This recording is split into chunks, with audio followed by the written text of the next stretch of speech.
Today's guest, Celeste, has lived multiple lives in one, from preparing to walk down the aisle and realizing she didn't truly know herself, to leaving everything behind, moving states alone, buying a house on her own, building a women's community, and completing 7 Ironmans.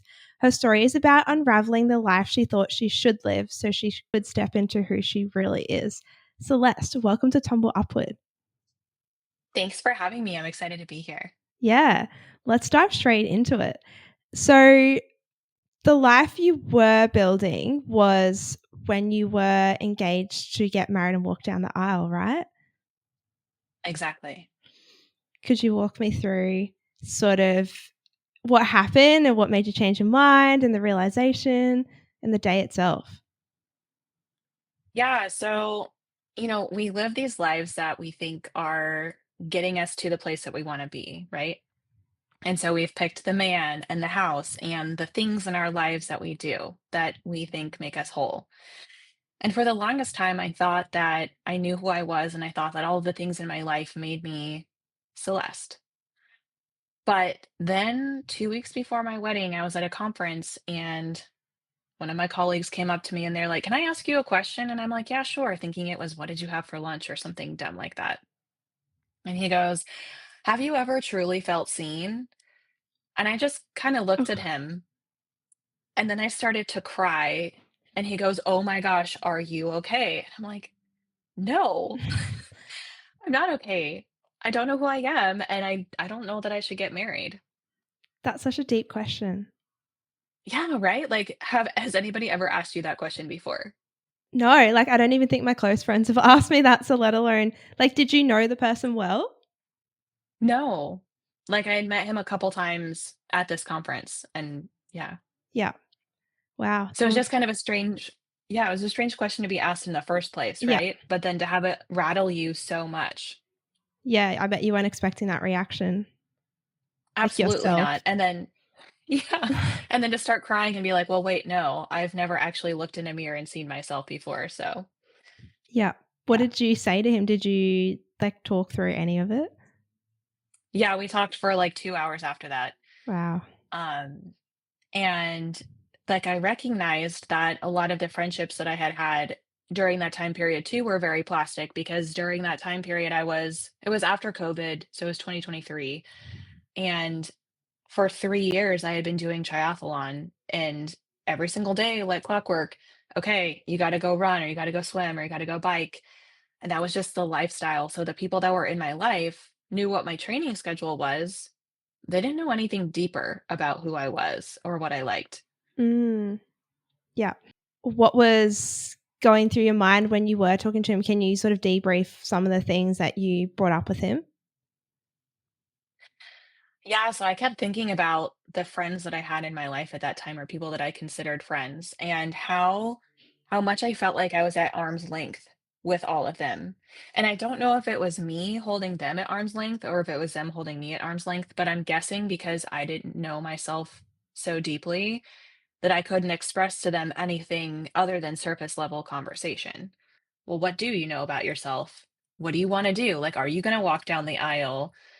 And I think I realized at that point in time that I was such a people pleaser that I don't know that I could have called off a wedding Mm, because the thoughts that go through your head are like, well, what are they going to think of me? Like, what are the neighbors going to think? I've already put this much money into it. His family's going to hate me. yeah. Were you close to your family at the time to talk to them about it, or did they were they sort of at arm's length as well? My family has kind of been at arm's length. I talked to my mom about it before the wedding, and she goes, "Well, why would you leave someone who's so nice?" And I was like, "Because if nice is the only defining factor for a man, that is not the life that I wanna live." She's like, "But it's so hard dating in your 30s and your 40s." And I'm like, "I don't care if it means that I get to know who I am." Had you always been in relationships from a young age, or so you didn't have that time to be, like, sort of on your own and figure yourself out?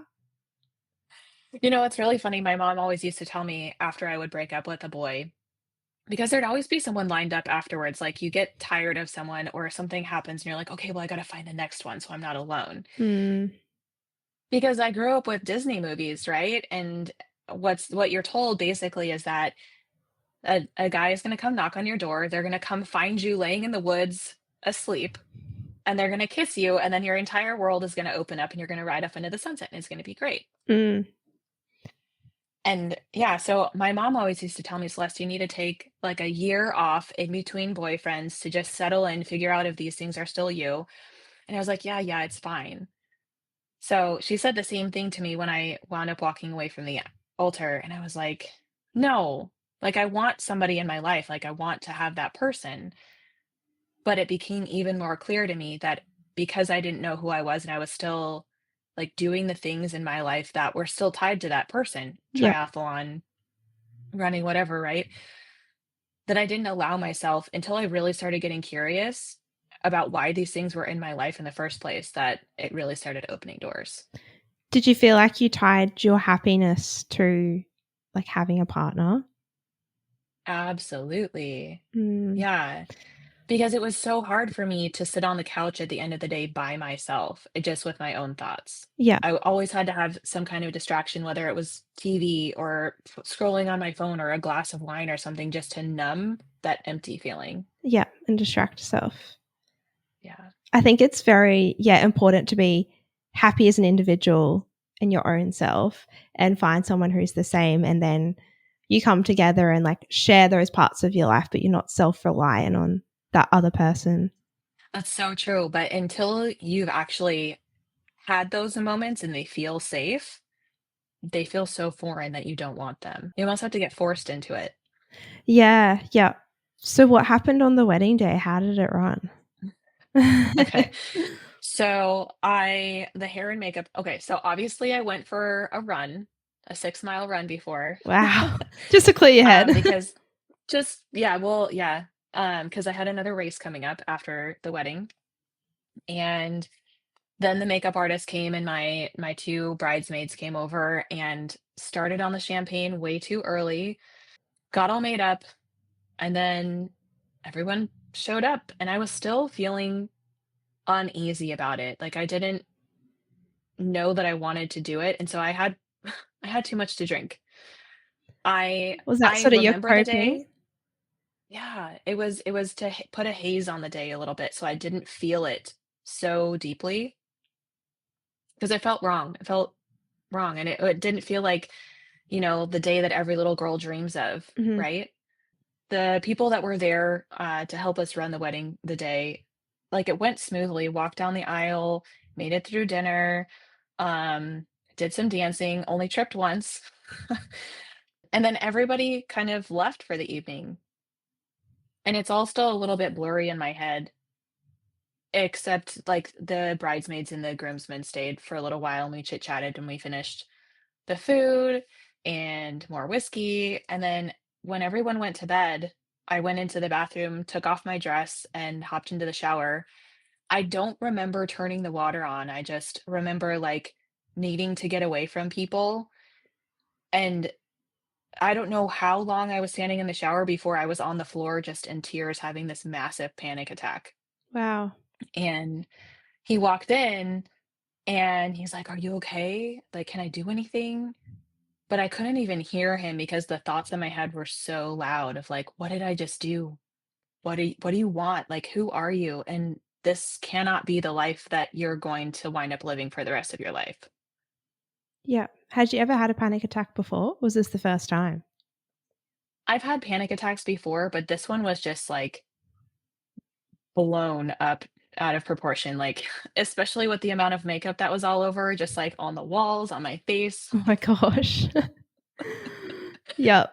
Waterproof mascara is not working. No, yeah, especially like having the fake eyelashes just like dangling on your face and like bobby pins Oh my everywhere. Yeah. gosh. Yeah. So how did you get out of the panic attack? Can you remember how long it lasted for? I swear to you, I was in there for 2 hours. Like that water was cold. I mean, it probably didn't last for 2 hours, but Mm, that's what I remember. Like, I don't remember going to bed. That's how out of it I was just after that. yeah. Okay. And then how was waking up the next morning next to your husband? It felt so awkward and wrong. And I felt like ashamed Mhm. that, um, that I'd gone through with it, that it couldn't speak my truth. Yeah, so I think immediately left to go on just a short honeymoon because I was supposed to go to a work conference again after that.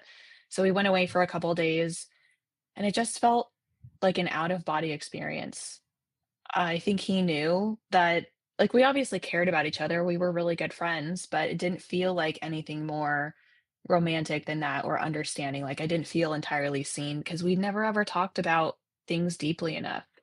Had you ever talked about like your life goals and your personal insecurities and all of that stuff?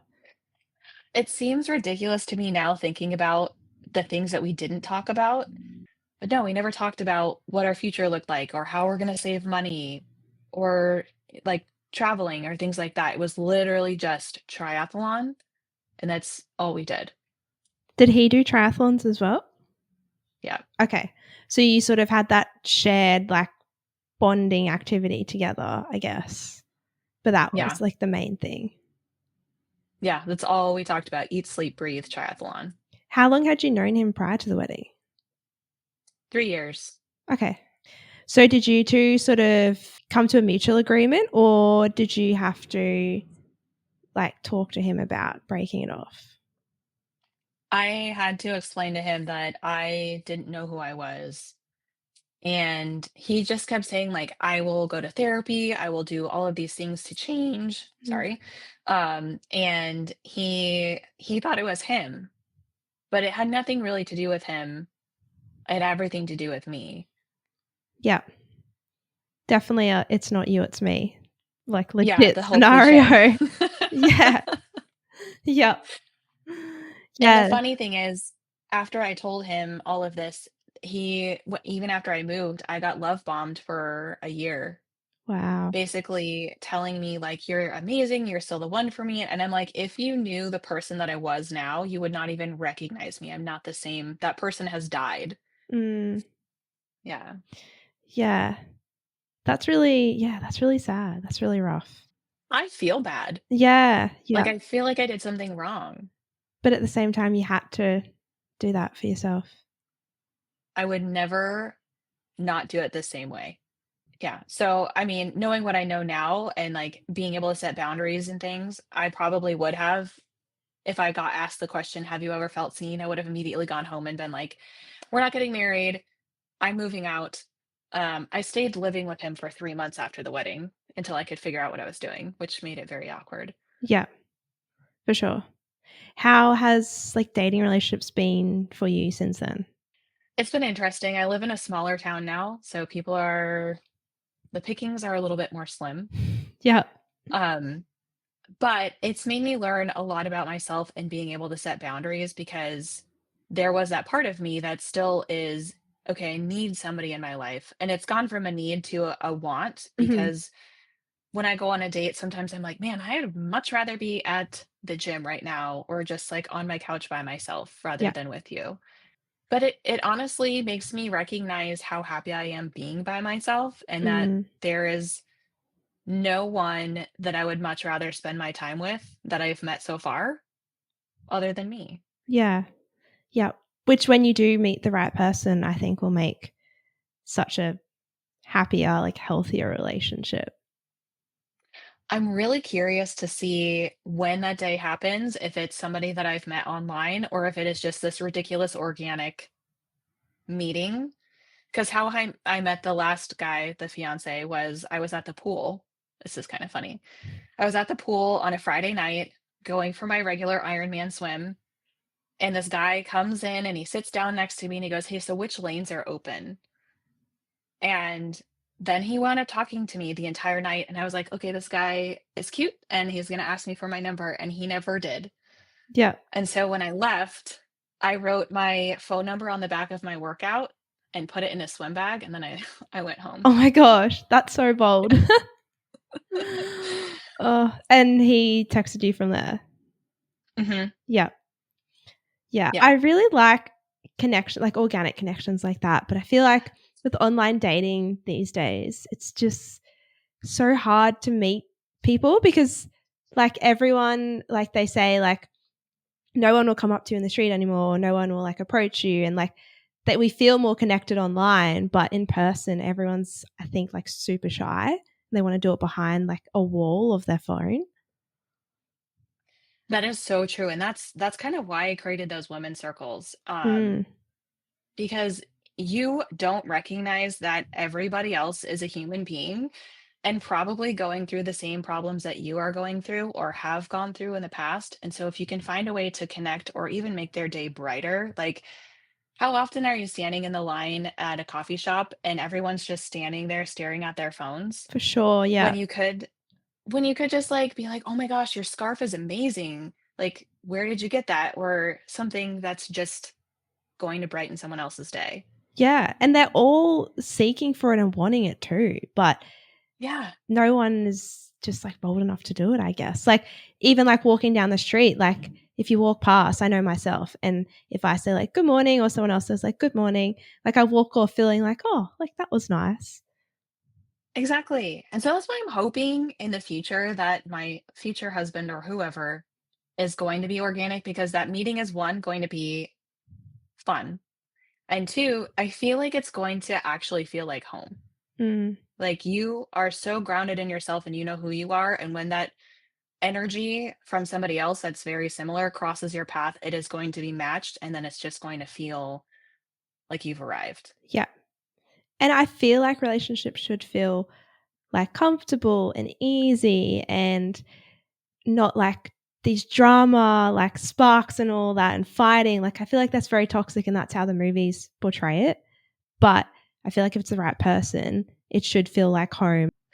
I'm looking forward to experiencing that. Because in the past I've been used to those like the anxiety of, okay, is he going to text me? Like, what's going to happen next? But when you're in control of yourself and you love yourself enough and trust yourself, that's all you really need because Mm, that person is no longer coming there to save you. They're coming there to just be an addition to an already wonderful life. yeah, for sure. And your mood is not based on what they're going to text you or whatnot. Yes, Yeah. exactly. And then, so we can go on to the Ironmans. Can you tell us a little bit about what got you into doing Ironmans? Oh my gosh. Okay. So I was a swimmer for a really long time, like since the age of 7. And I hated running, but I knew that cross training was a healthy thing. So when I moved to Phoenix, I started to bike a lot and I fell in love with it. And so I was like, okay, well, I've got 3 things that I can do. What can I now do with it? And I knew about Ironmans, but I had to find a community to do it. And when I broke up with the boyfriend before the fiance, I really was looking for connection with people. And so I joined this group that met every single day and did some kind of workout in the morning. And I became their swim coach. And so it was just like this addiction. So the thing that you don't realize when you're starting a sport like this is everybody is always constantly training and constantly doing. The first line out of anyone's mouth when you meet them for the first time is, "When's your next race?" Yeah. Yeah. And so I started in 2019, right before COVID hit, and so everything kind of shut down. We weren't allowed to train together, so I was forced to go do it by myself until, I think it was October that they had the first Ironman that year in Arizona because they were just very not conservative about wearing masks and things outside. Yeah. So then after I did that, I was like, "Oh my gosh." First of all, the number of people that are out on the course, like cheering you on with these ridiculous signs just makes your heart, it just fills you with joy. Um, and then, the feeling of being able to push yourself when it hurts so bad, Yeah. and finishing and like smiling through it. And everyone's like, "Oh my gosh, love your smile." Even though it hurts, like you're still smiling. Yeah. And so at the end, okay, so you go through this cycle of while you're running or cycling, you're like, "I'm never doing this again. This hurts so bad. I hate my life. I hate this." And then you like round it out and you're like, "Okay, I'm going to go sign up for the next one." And so I think that every single year for the past like 3 years, I had at least 2 or 3 Ironman events that I signed up for. Can you talk us through sort of the mental strength and grit you need behind it? Because like I know with running, it's like you're on a run and like the self talk is like you can do it, and then it gets to the point where you're like I can't do this. This sucks, and then you tell yourself like don't be a wimp, like keep going, and it's just like that constant like mind over body. Yeah. Okay, so you start in the morning and you get up and you're like carrying just these bags of things, of clothing, of your wetsuit. You have to check everything in. Your bike is already in transition. And so you walk up to the starting line, you're wearing your wetsuit, you've got your cap and your goggles, and that's all you have. And sometimes they make you walk all the way down to the start. So it's like a mile. Sometimes they'll put you on a bus. Sometimes it's a circle though, and you just start. Yeah. So as you're standing there, there's like thousands of athletes just standing around you. And it feels just like exhilarating, right? And so a few minutes before they like shoot the gun off to start, and I'm a really fast swimmer, so I always see myself in the front. You put your goggles on, and I'm like in tears because you have this realization that I'm about to be out there for over 5 hours in pain, like doing this thing. So then you're swimming and it's freezing cold when you hop in. I've done a lot of ocean swims because we're on like near California. It's scary. Like you get hit, you get kicked, and you just make it through. And when you finally get out of the water, it's this out of body experience because you're cold, you haven't been on your feet for a good 30 minutes, and you're just like a little woozy. Mm. You have to run from the water to transition to get your bike. You're soaking wet. You have to strip your wetsuit off if you don't have wetsuit strippers. And then you have to throw on your bike shoes, put on your helmet, and then go. But there are some, like, some glorious moments in there too because you're like, "This hurts really bad, but I've trained for this, and I've practiced this for days, weeks, months, right? And I know what I'm doing, like, I have my nutrition timed. Every 15 minutes, something goes in your mouth, and you just keep tracking the miles. So, like, you've got your little Garmin in front of you, and you're like, "Okay." You're always calculating, "Okay, I've done 5 miles. This was my split time. I have another 50 miles left to go. Here's what I'm pacing towards," right? Mm. So you're always calculating. And yeah, when you finally get to the run, there is just this like sigh of relief, but you still have to do a half marathon. And depending on the conditions, Rough. it's rough, right? So when I did my one in Arizona, my second one in Arizona, it was 90 degrees outside. Are you Celsius or Fahrenheit? Celsius. Okay, so I don't know what that translation is, but it's like it's stinking hot. Yeah. Just you're tracking the miles and you're like, okay. And when I get to an aid station, I can walk at least just for the aid station. And you're like, then I got to get on pace. But you see these people like passing you, but it's also this experience where like everybody on the course is cheering for each other, Mm. right? Like they'll come up behind you. Like there's a triathlon company called Zoot, and I was a part of that team. So if you wear that kit, everyone's like, go Zoot, and like it makes you feel like you're part of something. So yeah. No matter how painful it is, you wind up finishing. Yeah. And then crossing the finish line, how does that feel? I can't tell you that I haven't not cried every single time that I've crossed. Like it is just this, it's not even on purpose. It's just like your body's this mechanism that happens where you just cross, you stop your watch, they take a picture of you, and then all of a sudden they're like putting the medal on you and it just comes out. You can't make it stop. What's the first thing that you do after you finish the race and the celebrations and everything? Oh my gosh. Um, well, one, I'm like, how bad do I smell right now? Like, how much Yeah. salt is on my face and on my kit?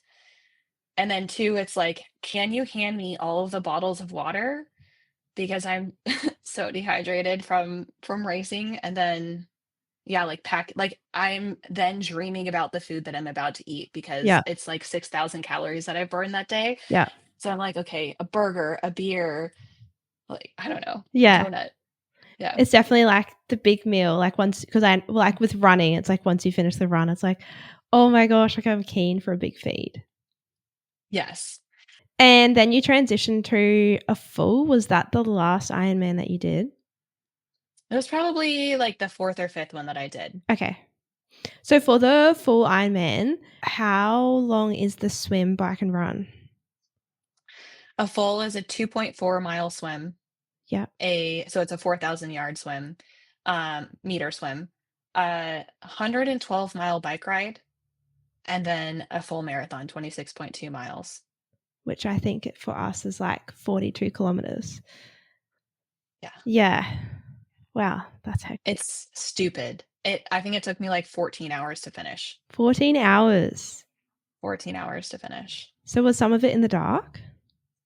Oh, yeah. So, like, you start and the sun is just barely coming up. That's always a fun thing too when you start an Ironman and you're, like, breathing directly into the sun and you're like, "I can't see the buoys, but we'll figure it out." And then what made you realize, or how did you come to the self-discovery that you weren't going to do Ironmans anymore? That was actually last year. Okay. So when I moved to Washington, I had 2 that I was still signed up for. I was doing Chattanooga in Tennessee and then in Washington here. And before I even did those 2, I was like, "I don't even know why I'm doing these anymore. They're expensive. I hate the bike rides because I don't wanna crash anymore." Like, I have this massive scar from crashing and ripping the skin off my face. Oh, Um, and I was like, "I don't even know if this is me or if this was my life before me, and I just was doing it for the achievement." And so, like, I went through the motions of it because I had a coach and she would give me workouts to do. And I felt like it was just this obligation of, "Okay, Celeste, this is who you are. Now you're gonna go swim, bike, run, and that's your life forever." And until I was like, "You know what? I don't wanna spend Saturday morning for 4 hours riding my bike and Sunday for 3 hours running." And so I started picking new hobbies. okay. Did you think that was sort of your identity at the time and it was hard to move away from it? Absolutely. I mean, I still today am like, I would really want to go out for a run and have it be like a 10 to 13-mile run, but it doesn't have to mean that I'm training for something or that I have to get a Boston qualifier. It's just, not a part of my identity. Yeah. It's just a thing I do. So you do some training still, but just like more so fun as a hobby. Yeah, like tonight, I'm gonna go on a really slow run with my friend and we're gonna run around the neighborhood. And I love looking at the houses and like not Yeah. really caring. And the trees are all pretty now. So Yeah. That's nice. And you mentioned like going on a run with your friend tonight, which mhm. jogs my memory of you saying at the start that you also, the friends you had were at arm's reach. Did you go through a process of changing your friendship circle, or what are your friends like now? That's a good question. So originally, I was going to meet people and making communities because they were running groups or biking groups, right? They're very nice people, but it's very hard to talk to people while you're out of breath. Yeah. Um, and so I created some of these women's circles, and I created them with like deeper conversation as the center of it. And so it helps you get really curious about, okay, well, why do you think that way? And how did you come up with this in the first place? And like, how do you think of this concept? And what does it mean about you? And so you start getting these vulnerable conversations with people, and it opens up the ability it makes it more sticky, if that makes sense. Yeah. And so when you can have these types of conversations that are deeper and you're actually seeing and understanding who that person is and how they function, it makes it a lot deeper. Have you developed from not people pleasing so much anymore? And if so, how have you changed that? I still call myself a recovering people pleaser. Yeah. Um, but I think that it's going away. And honestly, so it's been changing for me significantly over the past few months because I have to go in for surgery in a couple weeks. And like learning how to set things down and not make it my problem anymore, and just really knowing that I have to focus on myself and like resting and recovering has been just this entirely different experience of not caring so much what other people think, but also not even presenting myself that way, like making sure that I'm setting my own boundaries first, which is a strange feeling, but it's amazing. Yeah, I guess you've got to know when to say no. You can't say yes to everything. What's the name of your women's group? Ah, that's a good one. The women's group that we have right now is called the Radiant Women's Collective. Okay. Are you looking at starting the group online at all? I am, and I'm trying to figure out the best way to do this because I want it to be accessible to women all over the world. Mm. Um, because you never know. So the fun thing about being in these women's groups is somebody will say something and you'll be listening and you'll be like, man, I thought I was the only one who felt that way. And it's like, me too. And then, that forms a connection. So yeah, I'm kind of hoping to do some kind of exploration where, there's one on a weekend and one on a weekday evening and seeing who comes and, which topics are most exciting to people. And how would you define thriving in your life now? That's a really good question. I would say feeling like I am in alignment with my core values and spending a majority of the time that I'm awake, um, doing the things that light me up. It's waking up with a smile on my face, knowing that the entire day is for me. Doing things that fill your cup, I guess. Exactly. Yeah, and not having to say yes to things that I don't want to go do, right? I guess we feel obliged to do certain things sometimes, and then we're there and we're like, what am I doing? Like, I'm not enjoying this, so I don't have to be here. Why am I here? Exactly. I surprisingly have had to have a lot of friendship breakups over the past year because I'll meet people and you'll think, okay, well, this person's interesting, but they become either more of a burden on you or you recognize that your lifestyles aren't in alignment. Mm, And usually I would just try and back away slowly like a bear, but I'm really practicing trying to say, "Hey, I've really appreciated getting to know you, but I don't feel like this is a friendship that I want to continue anymore." And I don't have to keep saying yes. yeah. Do you usually get okay reactions to that? I've been surprised that I haven't gotten a bad reaction yet. I guess people appreciate the honesty of it rather than slowly backing away like a bear, like you said you used to do. Exactly, because it feels like you've done something wrong when that person just slowly like exits the room, right? Silently exits the Yeah. room. And otherwise you get a nice explanation or, you get wish luck. I wish you luck in your friendships. Yeah. Have you opened up more with your friendships now in terms of showing them that deeper side of you? Absolutely. And I've actually learned how to ask for help too, which Mm, is a really nice thing. And it's nice because they have started to get to know me and how they can show up for me as well. So, you know, I'm not the only one carrying the relationship anymore. It's 100% on both sides. and you both should get energy hanging out together. You shouldn't feel drained afterwards. All right. I have a tricky question for you that I Bring it think on. will benefit our listeners. So, for women who are living on autopilot or following the script, what do you want them to know? Mm. Or so they're not alone. Society is very harsh sometimes. We get all of these ideas from our parents and from our teachers and our friends saying that you should live your life a certain way. Mhm.